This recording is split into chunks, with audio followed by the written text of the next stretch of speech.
আসসালামু আলাইকুম। আগের পর্বতে আমি দেখিয়েছিলাম আমার সিডিআই h100s এর কিছু কিছু জায়গায় জং ধরে গিয়েছে, তো সেইগুলো খুলেছিলাম। তো আজকে এটা পেন্ট করব আমার বাইকটা আমি নিজেই, তো সেজন্য এগুলো খুলে নিয়েছি।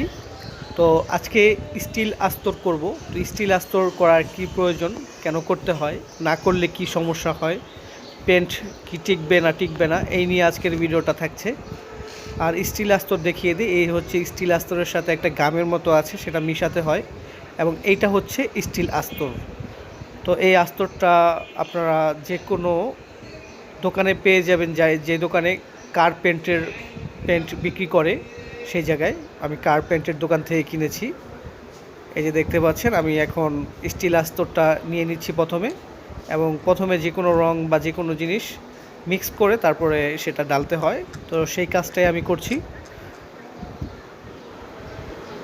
তো আমি এই ভিডিওগুলো দিয়ে থাকছি যেন আপনারা এই সম্বন্ধে জানতে পারেন। তো স্টিল আস্তর করতে হয় এই জন্য যে স্টিলের উপর করতে গেলে আমার কিছু কিছু জায়গায় স্টিল আছে, সেই জন্য এটা করছি।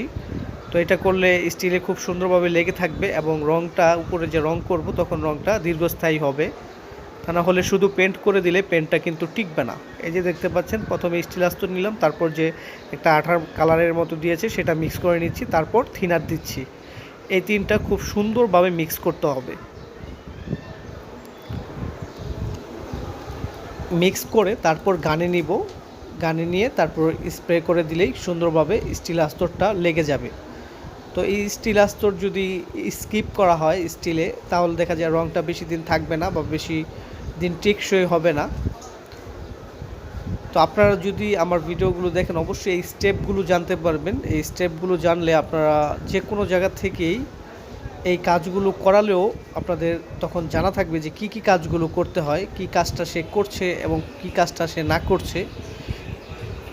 তো এই যে দেখতে পাচ্ছেন, আমি এখন স্প্রে গানে ভরে নিচ্ছি। এই হচ্ছে আমার স্প্রে গান, এটা আমি 800 টাকা দিয়ে কিনেছিলাম। এটা আমার মোটরসাইকেল এবং গাড়ি বা বাসার বিভিন্ন জিনিস পেন্ট করতে লাগে, তো সেই জন্য আমি এটা কিনে নিয়েছি।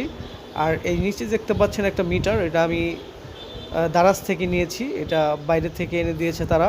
তো এটার দাম 600 টাকা। এটা থাকলে কত স্প্রেতে আপনি স্প্রে করছেন সেই জায়গায় রেখে এটা স্প্রে করা যাবে। ধরেন 30-35 যদি দিয়ে রাখেন সেট করে ভলিউম, তাহলে কিন্তু সেই মাপেই হাওয়াটা বের হবে, একেবারে এক্স্যাক্টলি সেটাই বের হবে।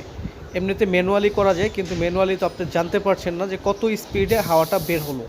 তো এটা অনেক মিস্ত্রি যারা আছে তারা ইউজ করে না, কেন আমি সেটা জানি না আসলে। এটা কিন্তু বাহিরের যে আমি ভিডিও দেখেছি, সেই জায়গা থেকে আমি যে ভিডিওগুলো শিখেছি যে কীভাবে রং করতে হয় দেখে দেখে, তো আমি কিন্তু দেখেছি যে সবাই এই যে মিটারটা বা এই যে আপনার হাওয়ার যে ফ্লো বাড়ানো কমানো যায় সেটা কিন্তু ইউজ করে। তো একটা জায়গায় সেট করে রাখলে সেই জায়গায় আপনার যখন টিপ দিবেন তখন সেই প্রেসারেই এটা বের হবে। আবার ট্যাঙ্কিতে কত হাওয়া আছে এই জায়গা থেকে আপনি দেখতে পাচ্ছেন।